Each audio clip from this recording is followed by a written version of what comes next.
ನಾಗರಾಜು, ಜಕ್ಕೂರು, ಬೆಂಗಳೂರು ಉತ್ತರ ತಾಲೂಕು. ನಾವು ನಮ್ಮ ವೃತ್ತಿ ಇದುವರೆಗೂ ವ್ಯವಸಾಯ ಇತ್ತು. ಪ್ರವೃತ್ತಿ ಅಂದರೆ ಒಂದು ಸಾರ್ವಜನಿಕವಾಗಿ ಕೆಲಸ ಮಾಡೋಂಥದ್ದು. ಏನು ಅಂದರೆ, ಈಗ ನಾವು ಒಂದು ಪತ್ರಿಕೆಯಲ್ಲಿ ನೋಡಿದಾಗ ಏನೋ ನನ್ನ ಮನಸ್ಸಿಗೆ ಬಂದ ವಿಚಾರನ ನಾನು ಭಾಳಷ್ಟು ವರ್ಷದಿಂದ ಬರೀಬೇಕು ಅಂದ್ಕೊಂಡಿದ್ರೆ ಏನಪ್ಪ ಬರೆದ್ರೆ ಏನಾಗುತ್ತೋ, ಆಮೇಲೆ ನಮ್ಮ ಮೇಲೆ ಯಾರು ಏನಾದರೂ ಅಪವಾದನೆ ಮಾಡ್ತಾರೆ ಅಂದರೆ ಅದನ್ನು ಯಾರಾದರೂ ಬರದೇ ಇರೋರು, ರಾಜಕೀಯದ ಬಗ್ಗೆ ಆಗಲಿ ಪರಿಸರದ ಬಗ್ಗೆ ಆಗಲಿ.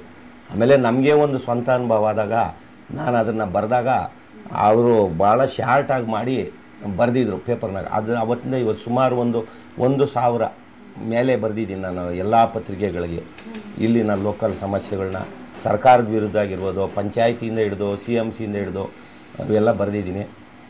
ಆಮೇಲೆ ಈ ಫೋನಿನ ಕಾರ್ಯಕ್ರಮ, ಅದರಲ್ಲಿ ಸ್ಥಳೀಯ ಸಮಸ್ಯೆಗಳ ಬಗ್ಗೆ ಅದಕ್ಕೆಲ್ಲ ಮಾತಾಡ್ತೀನಿ. ಮತ್ತು ದೂರದರ್ಶನದಲ್ಲಿ ಇವೆಲ್ಲ ಕೆಲವು ಒಂದು ಆಕಾಶವಾಣಿ ಒಳಗೆ ಹೋಗಿ ಅದನ್ನು ಮಾತಾಡಿದ್ದೀನಿ. ಅವೆಲ್ಲ ಪರವಾಗಿಲ್ಲ. ಏನೋ ಒಂದು ಜನಪ್ರತಿನಿಧಿ ಥರ, ಜನಪ್ರತಿನಿಧಿ ಅಲ್ಲದಿದ್ದರೂ ಸಾಮಾಜಿಕ ಕಳಕಳಿಯಿಂದ ಎಲ್ಲ ಜನಗಳು ಒಂದು ಸಮಸ್ಯೆ ತಂದಿಡ್ತಾನೆ ಅಂತ ಒಂದು ಸಾಕಷ್ಟು ಪರಿಹಾರ ಕೊಟ್ಟಿದ್ದಾರೆ. ಇನ್ನು ಸ್ಥಳೀಯ ಸಮಸ್ಯೆಗಳು ಇದೇ ಪತ್ರಿಕೆಯಲ್ಲಿ ಯಾವಾಗಲೂ ನಾನು ಕಂಡಿದ್ದನ್ನು ಕೇಳಿದ್ದನ್ನು ಫೋಟೋ ಸಹಿತ ಬರಿತೀನಿ, ಹಾಗೆ ನ್ಯಾಚುರಾಗಿ ಬರಿತೀನಿ. ನಾವು ಇದು ಬ್ಯಾಟರಾಯನಪುರ VSSN 91ರಿಂದ 98ರವರೆಗೂ ನಿರ್ದೇಶಕರಾಗಿ 1.25 ವರ್ಷ ಅಧ್ಯಕ್ಷರು ಆಗಿದ್ವಿ ವ್ಯವಸಾಯ ಸೇವಾ ಸಹಕಾರ ಸಂಘದಲ್ಲಿ. ವ್ಯವಸಾಯ ಮಾಡಕ್ಕಾಗ್ತದಾಗ ಕೆರೆಯಿಂದಾನೇ ನೀರು ತಗೊಂತಾ ಇದ್ವಿ.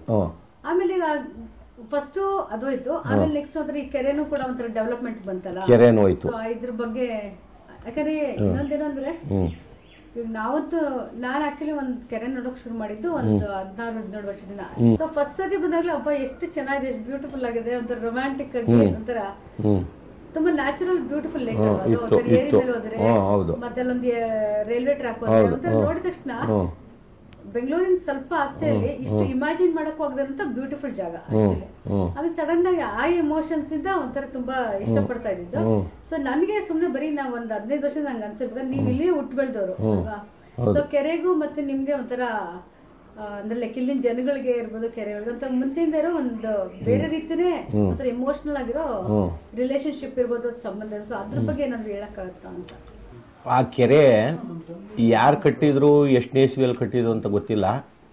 ನಮ್ಮ ಪೂರ್ವಿಕರು ಒಂದು ನಾಗರಿಕತೆ ಬೆಳಿಬೇಕಾದ್ರೆ ಅವರಿಗೆ ಸೌಲಭ್ಯ ಕೊಡಬೇಕು, ಅದಕ್ಕೊಂದು ಕೆರೆ ಇದ್ದರೆ ಆ ನೀರಾವರಿ ಅಂತರ್ಜಲ ಮರುಪೂರ್ಣ ಆಗ್ತದೆ ಅಂತ ಅವರೆಲ್ಲ ಉದ್ದೇಶ ಇಟ್ಕೊಂಡೆ ಆ ಕೆರೆ ಕಟ್ಟಿದ್ರು. ಅದು ನಿಜವಾಗೂ ಆ ಕಟ್ಟಡ ಒಂದು ನೈಜವಾದ್ದು. ನಾವಲ್ಲಿ ಒಂದು ನಾಗರಕಟ್ಟೆ ಇದೆ, ಪೂಜೆ ಮಾಡಿ ಕೆರೆಗೆ ಇಳಿಬೇಕಾದ್ರೆ ಒಂದು ಮೆಟ್ಲು ಮಡಗಿದ್ರು. ಇವತ್ತು ಬಂದ್ಬಿಟ್ಟು ಆ ಮೆಟ್ಲೆಲ್ಲ ಕಿತ್ಬಿಟ್ಟು ಮಾಡ್ರನ್ ಆಗಿ ಸ್ಟ್ರಕ್ಚರ್ ಮಾಡಿಬಿಟ್ಟಿದ್ದಾರೆ. ಅದನ್ನು ನೋಡಿದ್ರೆ ಗೊತ್ತಾಗ್ತದೆ ಇದು ಹಿಂದಿನ ಕಾಲದ ಕೆರೆ ಅಲ್ಲ. ಆಗ ನಾವು ಇಲ್ಲಿ ಎಲ್ಲ ವ್ಯವಸಾಯ ಇದ್ದಾಗ ಈ ರೈತರು ವ್ಯವಸಾಯ ಕೆಲಸ ಎಲ್ಲ ಮುಗಿತು ಅಂದರೆ ಮುಂದೆ ಮಳೆ ಬರೋವರೆಗೂ ಆ ಕೆರೆ ಗೋಡ್ ಮಣ್ಣನ್ನು ಎತ್ಕೊಂಡೋಗಿ ಹೊಲಗಳ್ಕಾಗ್ತಿದ್ರು. ಫಲವತ್ತಾಗಿ ಇರುತ್ತೆ, ಹೊಲ ಚೆನ್ನಾಗಿ ಬೆಳೀತೆ ಅಂತ ಕೆರೆ ತಾನಾಗಿ ಆಳ ಆಗ್ತಾಯಿತ್ತು, ಡೀಪ್ ಆಗ್ತಾಯಿತ್ತು. ಇವಾಗ ವ್ಯವಸಾಯ ಎಲ್ಲ ಹೋಯ್ತು. ಈ ನಾಗರಿಕತೆ ಸುತ್ತು ಬೆಳೆದಾಗ ಎಲ್ಲ ಜನ ಹೆಚ್ಚಾಗಿ ಎಲ್ಲ ನೀರೆಲ್ಲ ಕೊಚ್ಚೆ ನೀರೆಲ್ಲ ಅದಕ್ಕೆ ಏರಿತದೆ. ಇದ್ರನ್ನ ಮನಗಂಡು ಈ ಅಂತರ್ಜಲ ಕಲುಷಿತ ಆಗ್ತದಂತ ಈಗ ಅದನ್ನೆಲ್ಲ ಏನೋ ಫಿಲ್ಟರ್ ಮಾಡಬೇಕು ಅಂತ ಮಾಡಿದ್ದಾರೆ. ಮತ್ತೆ ಸುತ್ತು ಒಂದು ಬೇಲಿ ಹಾಕಿದ್ದಾರೆ. ಏನೇ ಆದರೂ ನಮ್ಮ ಕೆರೆಗೆ ನಾವೇ ಪ್ರವೇಶ ಮಾಡಬೇಕಾದ್ರೂ ಅದಕ್ಕೊಂದು ಏನೋ ಒಂದು ನಿಗದಿತ, ನಮಗೆ ಸ್ವಾತಂತ್ರ್ಯ ಇಲ್ಲ. ಈಗ ಜಮೀನು ಹೋದಂಗೆ ಕೆರೆನೂ ಹೋಯ್ತು, ಅದಕ್ಕೂ ಏನೋ ಒಂದು ನಿರ್ಬಂಧ ಏರ್ಬಿಟ್ಟಿದ್ದಾರೆ. ಜಮೀನು ಕಳ್ಕೊಂಡಂಗೆ ಕೆರೆ ಕಳ್ಕೊಂಡಿದ್ದು ನಮಗೆ ತುಂಬ ದುಃಖ. ಮೊದಲು ಅಷ್ಟೊಂದು ವಿಶಾಲವಾದ ಕೆರೆಯಲ್ಲಿ ಒಂದು ಗಿಡ ಗಂಟೆ ಒಂದು ಕಳೆ ಏನೂ ಇರಲ್ಲ. ಈಗ ಕೊಚ್ಚೆ ನೀರಿಗೆ ಎಲ್ಲ ಕಳೆನೂ ಬೆಳೀತಾ ಇದೆ. ಈಗ ನಾವು ರೈತರು ಹಾಳ ಮಾಡ್ತಾಯಿದ್ವಿ. ಈಗ ಸರ್ಕಾರ ಕೋಟ್ಯಾಂತರ ರೂಪಾಯಿ ಕೊಟ್ಟು ಅವ್ರು ಹಾಳ ಮಾಡ್ತಾಯಿದ್ವಿ. ವ್ಯವಸಾಯ ಹೋಗಿದ್ದ ತಕ್ಕಂಗೆ ಆ ಕೆರೆನೂ ಒಂಥರ ಅಧೋಗತಿಗೆ ಹಿಡಿದೋಯ್ತು. ಈಗ ಆಮೇಲೆ ಏನು ಮಾಡಿದ್ರು, ಮೊದಲಿನಷ್ಟು ಕೆರೆ ವಿಸ್ತಾರ ಇಲ್ಲ, ಧಾರಣ ಶಕ್ತಿ ಕಡಿಮೆ ಆಯಿತು. ಏನು ಕಂಟೆಂಟ್ಸ್ ಆಫ್ ವಾಟರ್ ಏನು ಹೇಳ್ತಾರೆ ಅದು ಧಾರಣ ಶಕ್ತಿ. ಮಧ್ಯೆ ಆ ಮಣ್ಣಿನ ಎತ್ಕೊಂಡೋಗಿ ಹಾಕ್ಲಾರ್ದ ಸುತ್ತು ಒಂದು ರೋಡ್ ಮಾಡಿಬಿಟ್ರು, ಮಧ್ಯೆ ಒಂದು ದೀಪ ಅಲ್ಲಿನ ಮಣ್ಣು ಅಲ್ಲೇ ಹಾಕಿದ್ರು. ಮೊದಲಷ್ಟು ಧಾರಣ ಶಕ್ತಿ ಇಲ್ಲ. ಇದು ಒಂದು ಕಡಿಮೆ ಆಗಿದೆ. ನೀರು ಮರುಪೂರ್ಣ ಬೇಗ ಒಣಗೋಗುತ್ತೆ ಬಿಡ್ರಿ, ಅದೆಲ್ಲ ಹಿಂಗಾಗಿದೆ. ನಮಗೆ ಕೆರೆಗೂ ನಮಗೂ ಅವಿನಾವ ಸಂಬಂಧ ಇತ್ತು. ಆರತಿಗಳೆಲ್ಲ ಮಾಡ್ತಾಯಿದ್ವಿ. ನಮ್ಮ ಹಳ್ಳಿ ಜನ ಎಲ್ಲ ಹೋಗಿ ದನಕರು ತೊಳಿತಾಯಿದ್ರು, ಬಟ್ಟೆ ಒಗಿತಾಯಿದ್ರು. ನಾವು ನಿಂತ್ಕೊಂಡು ನೋಡಿದ್ರೆ ಕನ್ನಡಿ ಒಳಗೆ ನೋಡ್ದಂಗೆ ನಮ್ಮ ಮುಖ ಕಾಣಿಸೋದು. ಈಗೆಲ್ಲ ಕೊಚ್ಚೆ ಹಿಡಿದಿದೆ. ಆದರೆ ಫಿಲ್ಟರ್ ಮಾಡ್ತಾರೆ, ಮಾಡದಿದ್ರೆ ವಿಧಿ ಇಲ್ಲ. ಅದು ಇನ್ನೂ ಯಾವ ಕಾಲಕ್ಕಾಗುತ್ತದೋ ನೋಡಬೇಕು. ಅವ್ರು ಹೇಳೋ ಪ್ರಕಾರ 2-3 ಮಂತ್ಸಲ್ಲೇ ಆಗುತ್ತೆ ಅಂತ ಹೇಳ್ತಾರೆ. ಅವ್ರು ಹೇಳೋದು ಈಗ ಮುಂಚೆಗಿಂತ ಜಾಸ್ತಿ ನೀರು ಹಿಡಿಯೋ ಮಾಡಿದ್ರೆ ಇದರ ಆಳ ತೆಗೆದು ಅಂತ ಹೇಳಿದ್ದಾರೆ. ಇಲ್ಲ, ಆಚೆಗೆ ಮಣ್ಣೇ ಹೋಗ್ಲಿಲ್ಲ. ಇವ್ರು ಅಲ್ಲಿನ ಮಣ್ಣನ್ನು ತೆಗೆದು ಈಗ ಸುತ್ತು ಒಂದು ಸರ್ವಿಸ್ ರೋಡ್ ಬಂತಲ್ಲಮ್ಮ, ಅಲ್ಲಾಕಿದ್ದಾರೆ. ಇಲ್ಲಿನ ಮಣ್ಣೆ ಅಲ್ಲಾಕಿದ್ರ ಅವಾಗ ಏನಾಯ್ತು, ಇವಾಗ ಈ ಲೋಟದಲ್ಲಿ ಎಷ್ಟು ನೀರು ಹಿಡಿತವೆ, ಈ ಲೋಟಕ್ಕೆ ಏನಾದ್ರು ಇನ್ನೊಂದು ಲೋಟ ಇಟ್ಟರೆ ಬ್ಲಾಂಕು ಎಲ್ಲಿ ಇಡ್ತದೆ, ಹಂಗಾಗಿ ಧಾರಣ ಶಕ್ತಿ ಕಡಿಮೆ ಆಗೋಯ್ತು. ಮಧ್ಯೆ ಒಂದು ದೀಪ ಮಾಡವ್ರಲ್ಲ, ಅದೂ ಮಾಡದ ಇದ್ರೆ ಅವ್ರೇನೋ ಪಕ್ಷಿ ವಾಸ ಮಾಡಲಿ ಅಂತ ದ್ವೀಪ ಮಾಡವ್ರೆ. ಮಾಡವ್ರೆ. ಅಲ್ಲಿಂದ ಅದು ಎಲ್ಲಿಂದ ಮಣ್ಣು, ಇದೇ ಮಣ್ಣು ತಗೊಂಡು ಆವಾಗ ಅಲ್ಲಷ್ಟು ಧಾರಣ ಶಕ್ತಿ ಕಡಿಮೆ ಐತಲ್ಲ, ಅದೆಲ್ಲ ಇಲ್ಲ. ಮೊದಲಿಗೆ ಎಷ್ಟು ಹಿಡಿತಾವ ಅದಕ್ಕಿಂತ ಇನ್ನೂ ಕಡಿಮೆನೇ ನೀರು. ಹೌದು, ಸುತ್ತು ಒಂದು ರೋಡ್ ಮಾಡವ್ರೆ. ಇದೆಲ್ಲ ಕಡಿಮೆ ಆಗಿದೆ ನೀರು ಹಿಡಿಯೋಂಥ ಶಕ್ತಿ. ಆ ಮೆಟ್ಲು ಇಟ್ಕೊಡ್ತೀನಿ ಅಂದರು. ನಾವು ನಾಗರಕಟ್ಟೆಯಿಂದ ಪೂಜೆ ಮಾಡಿ ಇಳಿಬೇಕಾದ್ರೆ ಹಿಂದಿನ ಕಾಲದಲ್ಲಿ ನೋಡಿ ಅವ್ರು ಎಷ್ಟು ಬುದ್ಧಿ ಉಪಯೋಗಿಸಿದ್ರು. ಇಲ್ಲಿ ನಾಗರಕಟ್ಟೆಗೆ ಪೂಜೆ ಮಾಡಬೇಕಾದ್ರೆ ಗಂಗೆ ಪೂಜೆ ಮಾಡಬೇಕು. ಜನ ಹತ್ತೋದಕ್ಕೆ ಇಳಿಯೋದಕ್ಕೆಲ್ಲ ಒಳ್ಳೆ ಸುಲಭವಾದಂಥ ಒಂದು ಮೆಟ್ಲು ಮಾಡಿದರು. ಇವ್ರಿಗೆ ಈ ಆಧುನಿಕ ಇಂಜಿನಿಯರ್ಗಳ್ಕ ಅವ್ರ ಪರಿಕಲ್ಪನೆ ಏನು ಇಲ್ದಿರ ಅದನ್ನೆಲ್ಲ ಮುಚ್ಚಾಕಿದ್ದಾರೆ. ಆದ್ರೂ ನಾವು ಕೇಳಿದ್ವಿ, ನಾವು ಮಾಡ್ಕೊಡ್ತೀವಿ ಅಂದರು. ಮಾಡಲಿಲ್ಲ, ಎಲ್ಲ ಸುತ್ತು ಬೇಲಿ ಹಾಕ್ಬಿಟ್ಟಿದ್ದಾರೆ. ಆ ಥರ ಸ್ಟೆಪ್ಪು ಮೆಟ್ಲೇ ಇಲ್ಲ. ಹಿಂಗಾಗಿ ಕಲ್ಯಾಣಿ ಮಾಡಿದಾರಲ್ಲ, ಅಲ್ಲಿ ತಂದ್ಬಿಟ್ಟು ಮಾಡವ್ರ ಅದನ್ನ ಐಡಲ್ಸ್ ಎಲ್ಲ ತಂದು ಇಮರ್ಷನ್ಗೆ ಅಂತ ಹೇಳಿದ್ರು. ಬಟ್ ಆದ್ರೆ ನಿಮ್ದು ಮುಂಚೆಯಿಂದ ಇದ್ದಿತ್ತು ಅಂತೂ ಮಾಡಕ್ಕಾಗಲ್ಲ. ಇಲ್ಲ, ಮಾಡಕ್ಕೆ. ಬಟ್ ಆ ಟೆಂಪಲ್ ಮಾತ್ರ ಇದೆ ಅಲ್ಲ? ಇದೆ ಇದೆ. ಚೇಂಜಸ್ ಕೂಡ ಈಗ ಸಿವಿಲೈಸೇಷನ್ ಇರ್ಬೋದು ಅಥವಾ ಇನ್ನೇನೋ ಡೆವಲಪ್ಮೆಂಟ್ ಇರ್ಬೋದು ಅಥವಾ ಅರ್ಬನ್ ಸಿಟಿ ಒಂದು ಹಳ್ಳಿ ಬೆಳೀತಾ ಸಿಟಿಗೆ ಸೇರ್ಕೊಳ್ಳೋದಿರ್ಬೋದು. ಈ ಡೆವಲಪ್ಮೆಂಟ್ಸ್ ಬಗ್ಗೆ ನಿಮ್ಗೆ ಏನಾದ್ರು ಅದು ಏನೋ ಎಷ್ಟೇ ನಾಗರಿಕತೆ ಬೆಳೆದು ನಾವು ಹೈಟೆಕ್ ಮಾಡಿದ್ರು ಕೂಡ ನೈಜವಾದ ಗಾಳಿ ವಾತಾವರಣ ಕಡಿಮೆ ಆಗ್ತದೆ. ಇದು ನಮಗೆ ಬಿಟ್ಟು ಹೋಗ್ಬಿಡೋಣ. ಇವಾಗ ನಾವು ಹಿಂದೆ ಒಂದು 30 ವರ್ಷಕ್ಕೆ ಮೊದಲೇ ಓದಿದೆ, ಈ ಅಮೆರಿಕದ ರಾಜಧಾನಿ ಚಿಕಾಗೋ ನಗರ ಬೆಳೆಯೋದು ನೋಡಿ, ಹಳ್ಳಿಯಿಂದ ಎಷ್ಟು ಬೇಗ ಚಿಕಾಗೋ ನಗರ ಸೇರ್ಕೊಂಡ್ರು ಆ ವಾತಾವರಣ ನೋಡ್ಬಿಟ್ಟು ಅಷ್ಟೇ ಓಡ್ ಬಂದ್ಬಿಟ್ರಂತೆ ಹಳ್ಳಿಗಳಿಗೆ ಹೋಗ್ಬಿಡೋಣ ಅಂತ. ನಮಗೂ ಅಷ್ಟೇ ಹಾಗೆ ಆಗುತ್ತೆ, ಏನು ಮಾಡೋದು. ಈ ಕೆರೆದಕ್ಕೂ ಮತ್ತೆ ಈ ಅರ್ಕಾವತಿ ಸಮಸ್ಯೆಗೆ ಏನಾದರೂ ಕನೆಕ್ಷನ್ ತರಕ್ಕಾಗತ್ತಾ ಅಂತ ಒಂದು. ಇನ್ನೊಂದು, ನಿಮ್ದೇ ಈಗ ಲಾಸ್ಟ್ 10 ವರ್ಷಗಳಿಂದ ಎಲ್ಲ ಈ ಸಮಸ್ಯೆಗೋಸ್ಕರ ಎಲ್ಲ ಹೋರಾಡಿದ್ರಲ್ಲ, ಸೊ ಅದ್ರ ಬಗ್ಗೆ ಒಂದು ಸ್ವಲ್ಪ ಹೇಳಿದ್ರೆ. ಅದು ಬೆಂಗಳೂರು ಅಭಿವೃದ್ಧಿ ಪ್ರಾಧಿಕಾರ 2003 ಅಲ್ಲಿ ಪ್ರಾಥಮಿಕ ಅಧಿಸೂಚನೆ ಹೊರಡಿಸ್ತು. 16 ಊರು ಜಮೀನನ್ನು ವಶಪಡಿಸಿಕೊಂಡು ಅರ್ಕಾವತಿ ಬಡಾವಣೆ ನಿರ್ಮಾಣ ಮಾಡಬೇಕು ಅಂತ. ಈ 16 ಊರಲ್ಲಿ ಮುಖ್ಯ ಕಸುಬು ಬೇಸಾಯ. ಇಲ್ಲಿ ಯಾರೋ ವಿದ್ಯಾವಂತ ಇಲ್ಲ. ಈಗ ನಮ್ಮ ತಾತ ರೈತ, ನಮ್ಮ ಅಪ್ಪ ರೈತ, ನಾನು ರೈತ. ಯಾವಾಗ ನಾವು ರೈತರಲ್ಲಿ ಮುಂದುವರ್ಕೊಂಡ್ಬಂದ್ರೆ ನಮ್ಮ ಮಕ್ಕಳು ಅದೇ ಏನು ಒಂದು 10% ಇರ್ಬೋದು ಬೇರೆ ವಿದ್ಯಾಭ್ಯಾಸ ಅಥವಾ ಏನೋ ವ್ಯವಹಾರ. ನಮಗೆಲ್ಲ ಮೂಲ ಆಧಾರ ವ್ಯವಸಾಯನೇ ಇದ್ದಿದ್ದು. ಅದು ಬಿಟ್ಟರೆ ಬೇರೆ ಇನ್ನೇನು ಇಲ್ಲ. ಹಿಂಗೆ ಇವರು ಅರ್ಕಾವತಿ ನಿವೇಶನ ಮಾಡಬೇಕಾಗಿ ನಮ್ಮ 16 ಊರುಗಳು ಗ್ರಾಮಗಳ ಜಮೀನನ್ನು ವಶಪಡಿಸ್ಕೊಂಡಾಗ ನನಗೆ ಬೇರೆ ಏನು ಕಸುಬೇ ಗೊತ್ತಿಲ್ಲಲ್ಲ ಈ ವ್ಯವಸಾಯ ಬಿಟ್ಟರೆ ಅಂತ ನಾವು ಅನಿವಾರ್ಯವಾಗಿ ಹೋರಾಟ ಮಾಡಕ್ಕೆ ಬಂದ್ವಿ. ಹೋರಾಟ ಅವಾಗೇ ಸಕ್ಸಸ್ ಆಗ್ತಾ ಇತ್ತು. ಆ ವಿಶೇಷ ಭೂಸ್ವಾಧೀನಾಧಿಕಾರಿಯಾದಂಥ ರಾಮಾಂಜನಪ್ಪನವರು ಏನು ಭಯ ಇಡಿಸಿದ್ರಂತೆ, ನಿಮಗೆ ಪರಿಹಾರ ಕೊಡ್ತೀವಿ 12 ಲಕ್ಷ, ಆಮೇಲೆ ರೈತರು 1 ಎಕರೆ ಜಮೀನು ಕೊಟ್ಟಿದ್ದಕ್ಕೆ ಉತ್ತೇಜನ ಪೂರ್ವಕವಾಗಿ ಇನ್ಸೆಂಟಿವ್ ಸೈಟ್ ಒಂದು 40-60 ಕೊಡ್ತೀವಿ, ನೀವು ಏನಾದರೂ ಕೋರ್ಟ್ಗೆ ಹೋದರೆ ಅದನ್ನು ಸೈಟ್ ಕೊಡಲ್ಲ, ಮುಟ್ಗೋಲು ಹಾಕಿಬಿಡ್ತೀವಿ ಅಂದರು.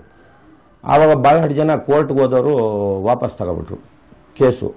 ಇನ್ನು ಕೆಲವ್ರು ಏನಾಗುತ್ತೆ, ದೊಡ್ಡವರೆಲ್ಲ ಹೋಗ್ಲಿ ಬಿಡಿಸ್ಕಪ್ಪ, ನಾವು ಸಣ್ಣವ್ರು ಹೋಗಿ ಏನು ಮಾಡೋಕ್ಕತ್ತದೆ ನಮ್ಮ ಅಂತ ಹಿಂದಕ್ಕೆ. ಹಿಂಗಾಗಿ ಭಾಳಷ್ಟು ಜನ ಆವಾಗಲೇ ಈ ರಾಮಾಂಜನಪ್ಪ ವಿಶೇಷ ಭೂಸ್ವಾಧೀನಾಧಿಕಾರಿ ನಮ್ಮ ಭಯ ಹಿಡಿಸದೇ ಇದ್ದರೆ 100ಕ್ಕೆ 80 ಭಾಗ 90 ಭಾಗ ನಾವೆಲ್ಲ ಕೇಸ್ ಹಾಕ್ತಾ ಇದ್ರಿ ಮೊಕದ್ದಮೆ ಕೋರ್ಟಲ್ಲಿ.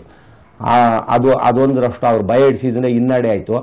ಇನ್ನೊಂದು, ರೈತರಿಗೆ ಏನಂದರೆ ವಿಚಾರ ಗೊತ್ತಿಲ್ಲ, ಹಂಗಾಗಿ ಎಂದೂ ಇದರ ಅನುಭವ ಇಲ್ಲ. ನಮ್ಮ ಜಮೀನು ಹೆಂಗೆ ಕಿತ್ಕೊಂಡ್ಬಿಡ್ತಾರೆ ಅಂದ್ಬಿಟ್ಟು ಇವರೇನು ಕೋರ್ಟ್ಗೆ ಅಪೀಲ್ ಹೋಗೋಕ್ಕಾಗಿಲ್ಲ. ಹಿಂಗಾಗಿ ಅವ್ರಿಗೆ ಸ್ವಲ್ಪ ಒಂಥರ ಉತ್ತೇಜನ ಸಿಗ್ದಂಗೆ ಆಯಿತು. ಆವಾಗಲೂ ಭಾಳಷ್ಟು ಹೋರಾಟ ಮಾಡಿದಾಗ ಈ ಆಡಳಿತ ಪಕ್ಷದಲ್ಲಿ ಇರೋ ಆಡಳಿತ ಪಕ್ಷ ಕಾಂಗ್ರೆಸ್ ಅಧಿಕಾರದಲ್ಲಿತ್ತು.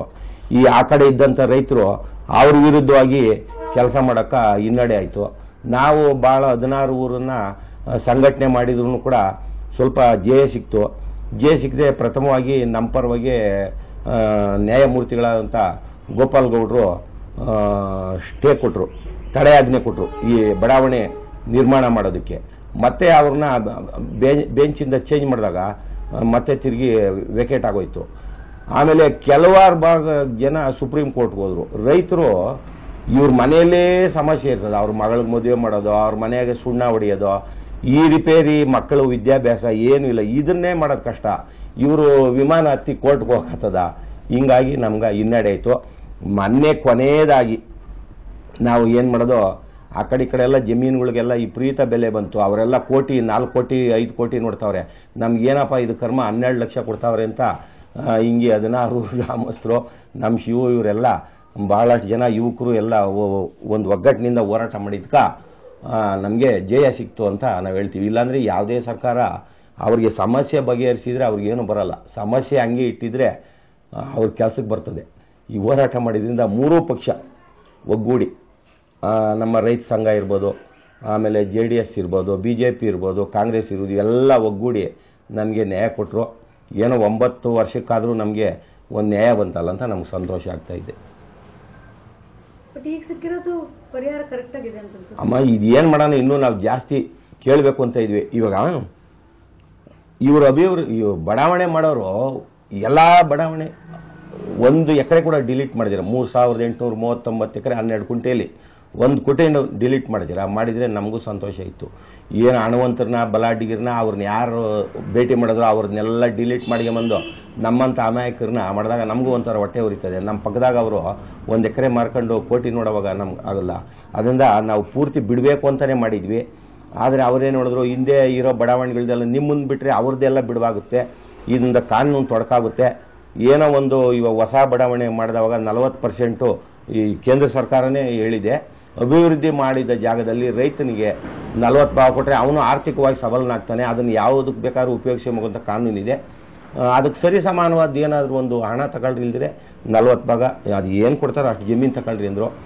ಈಗ ಅದೂ ಕಡಿಮೆ 60 ಆದರೂ ಕೊಟ್ಟಿದ್ರೆ ನಮ್ಗೆ ಸಂತೋಷ ಇತ್ತು. 40 ಕೊಟ್ಟರು. ಇನ್ನೇನು ಮಾಡೋದು, ಇದನ್ನು ನಾವು ಆಗೋಲ್ಲ ಅಂದರೆ ಇನ್ನು ಇದೇ ಮುಂದುವರಿತಾ ಇರ್ತದೆ ಸಮಸ್ಯೆ. ಏನೋ 9 ವರ್ಷಕ್ಕಾದರೂ ನಾವು ಸಂತೋಷವಾಗಿ ಒಪ್ಕೊಂಡು ಏನಾದರೂ ಮಾಡ್ಕೊಳ್ಳೋಣ ಅಂತ ನಾವು ಒಪ್ಕೊಂಡಿದ್ದಾಯಿತು. ಇದು ಕಡಿಮೆನೇ ಇಲ್ಲ, ದುಡ್ಡಿಲ್ಲ. ಈಗ ಕೆಂಪೇಗೌಡ ಬಡಾವಣೆಯಲ್ಲಿ 40% ಜಮೀನು ಬೇಡ ಅಂದವ್ರಿಗೆ 80 ಲಕ್ಷ, 1 ಎಕರೆ ಕಳ್ಕೊಂಡಿದ್ರೆ ಒಂದು 40-60 ಸೈಟು. ಇಲ್ಲಿ ನಾವು ಹಣ ಯಾರೂ ಕೇಳಿಲ್ಲ, ಆದ್ದರಿಂದ 40% ಜಮೀನೇ ನಮ್ಮದು. ಇಲ್ಲಿ ಕಾಂಪೋಸಿಷನ್ ಇಲ್ಲ. ಇನ್ನೊಂದು ಬೇಡಿಕೆ ನಮ್ಮದು ಮುಖ್ಯವಾಗಿ ಅವ್ರು ಏನು ಸ್ಪಂದಿಸಬೇಕಂದ್ರೆ, ನಮಗೂ ಆ ಜಮೀನಿಗೂ ಅವಿನಾಭಾವ ಸಂಬಂಧ ಅಲ್ವಾ, ಈಗ ಸಂಬಂಧ ಇದೆ. ಆದ್ದರಿಂದ ಜಮೀನು ಕಳ್ಕೊಂಡಂಥ ರೈತರಿಗೆ ಇವಾಗ ಅವ್ರೂರಾಗ ಅಲ್ಲಿ ಒಂದು ಸೆಲೆಕ್ಟೆಡ್ ಜಮೀನು, ನಮ್ಮೂರಾಗ ನಮಗೆ ಒಂದು ಸೆಲೆಕ್ಟೆಡ್ ಜಮೀನಲ್ಲಿ ಕೊಡಬೇಕು. ಇವ್ರು ಅದು ಬಿಟ್ಬಿಟ್ಟು ನಾವು ಎಲ್ಲ ರಿಜಿಸ್ಟರ್ ಮಾಡಾಕ್ಬಿಟ್ಟಿದ್ದೀವಿ ಅಂದ್ಬಿಟ್ಟು ನಮ್ಮನ್ನು ಎಲ್ಲೋ ನೀರು ಹರಿಯೋ ಜಾಗ ಹಳ್ಳಕ್ಕೆ ಹಾಕ್ಬಿಟ್ರೆ, ಇವಾಗ ನೋಡ್ತಾ ಇದ್ರೆ ಒಂದು ಮಳೆ ಬಂತು ಅಂದರೆ ಫ್ಲಡ್ ಆಯಿತು ಅಂದರೆ 5 ಅಡಿ ನೀರು ಬರ್ತವೆ. ಅವ್ರನ್ನ ಸ್ಥಳಾಂತರ ಮಾಡೋಕೆ ಏನು ಇಡೀ ಸರ್ಕಾರ BBMPನೇ ಅಲ್ಲಿ ಹೋಗ್ತದೆ. ಅದು ಬೇಕಾಗಿಲ್ಲ ನಮಗೆ. ಮೊದಲು ಸೆಲೆಕ್ಟೆಡ್ ಜಾಗ ನಮಗೆ ಕೊಡಬೇಕು ಅಂತ ಹೇಳಿದ್ದೀವಿ. ಅದು ಹಂಗೆ ಬರಲ್ಲ. ಈಗ 5 ಕುಂಟೆ ಇರೋನಿಗೆ ಅವನಿಗೊಂದು ಸೈಟ್ ಕೊಡಬೇಕು ಅಂದರೆ ಅವನ ಭಾಗದಾಗ ವಿಡ್ತ್ ಕಡಿಮೆ ಆಗುತ್ತೆ, ಲೆಂತ್ ಜಾಸ್ತಿ ಆಗುತ್ತೆ. ಅದಕ್ಕೆ ನಮಗೂ ಗೊತ್ತಿಲ್ಲ ಏನು ಮಾಡ್ತಾರಂತ. ಒಂದು ಸಮಿತಿ ಮಾಡಿ ಏನು ಮಾಡ್ಬೋದು, ಇದನ್ನು ಜಾಸ್ತಿ ಜಮೀನು ಇರೋರನ್ನ, ಮಧ್ಯಂತರನ್ನ, ಕಡಿಮೆ ಇರೋರನ್ನ ಎಲ್ಲೆಲ್ಲಿ ಸೈಟ್ ಮಾಡ್ಬೋದು ಅಂತಾರೆ. ಈ ಜಾಸ್ತಿ ಜಮೀನು ಇರೋ ಬರುತ್ತೆ. ಈ ಕಡಿಮೆ ಜಮೀನು ಇರೋನಿಗೆ ಅವನಿಗೇನು ಮಾಡ್ತದೆ, ಈಗ ಆ ರೋಡಿಂದ ಈ ಕಡೆ ರೋಡ್ ಬರ್ಬೇಕಂದ್ರೆ ವಿಡ್ತ್ ಕಡಿಮೆ ಆಗುತ್ತೆ, ಲೆಂತ್ ಜಾಸ್ತಿ ಆಗುತ್ತೆ. ಯಾವಾಗ ಏನಾಗುತ್ತೆ ನೋಡ್ರಿ, ಈ ಟೀಪಾಯ್ ಥರ ಆಗೋಗ್ಬಿಡ್ತದೆ. ಅದು ಏನು ಮಾಡ್ತಾರೆ ಅಂತ ಗೊತ್ತಿಲ್ಲ. ಒಟ್ನಾಗ ಆಮೇಲೆ ಇನ್ನೊಂದು ಕಡಿಮೆ ಭಾಗ ಇರೋರಿಗೆ ಒಂದು ಸೈಟೂ ಬರೋದಿಲ್ಲ. ಕೆಲವ್ರಿಗೆ ಸರ್ಕಾರದ ಪಾಲು ಹೋದ್ಮೇಲೆ, BDA ಪಾಲು ಹೋದ್ಮೇಲೆ ಉಳಿಕೆ ಜಮೀನಲ್ಲಿ ಅವ್ನಿಗೊಂದು ಸೈಟು ಕೂಡ ಬರಲ್ಲ. ಕನಿಷ್ಠ ಅವ್ರನ್ನ ಉತ್ತೇಜನ ಪೂರ್ವ ಒಂದು ಸೈಟ್ ಆದರೂ ಕೊಡಂಗೆ ಮಾಡ್ರಿ. ಅಂಥವ್ರಿಗೆ ಒಂದು ಸೈಟು ಬರಲ್ಲ. ಸರ್ಕಾರದ BDA ಪಾಲು ಹೋದ್ಮೇಲೆ ಉಳಿಯ ಜಮೀನಲ್ಲಿ ಅವ್ನಿಗೊಂದು ಸೈಟು ಬರಲ್ಲ. ಅದಕ್ಕೆ ಏನಾದರೂ ಮಾಡಿ ಒಂದು ಸೈಟ್ ಕೊಡು ಅಂತ ಮಾಡಿದ್ವಿ. ಈಗ ಒಂದು ಮನೆಯಲ್ಲಿ 20-30 40 ಜನ 20 ಜನ 30 ಜನ ಇದ್ದಾರೆ. ಅವ್ರ ಜಮೀನು ಕಿತ್ಕೊಂಡ್ಬಿಟ್ರೆ ಇವ್ರು ಕೊಡೋ ದುಡ್ಡು 1 ಅಡಿ ಕೂಡ ಕೊಂಡ್ಕೊಳಕ್ಕಾಗಲ್ಲ. ಅಂಥವ್ರನ್ನ ಏನಾದರೂ ಮಾಡಿರಿ ಅಂದಾಗ ಒಪ್ಕೊಂಡವ್ರೆ. ನಿಮ್ಮ ಜಮೀನಲ್ಲೇ ಕೊಡ್ತೀನಿ ಅಂತ ಅಶೋಕ್ ಹೇಳಿದ್ದಾರೆ.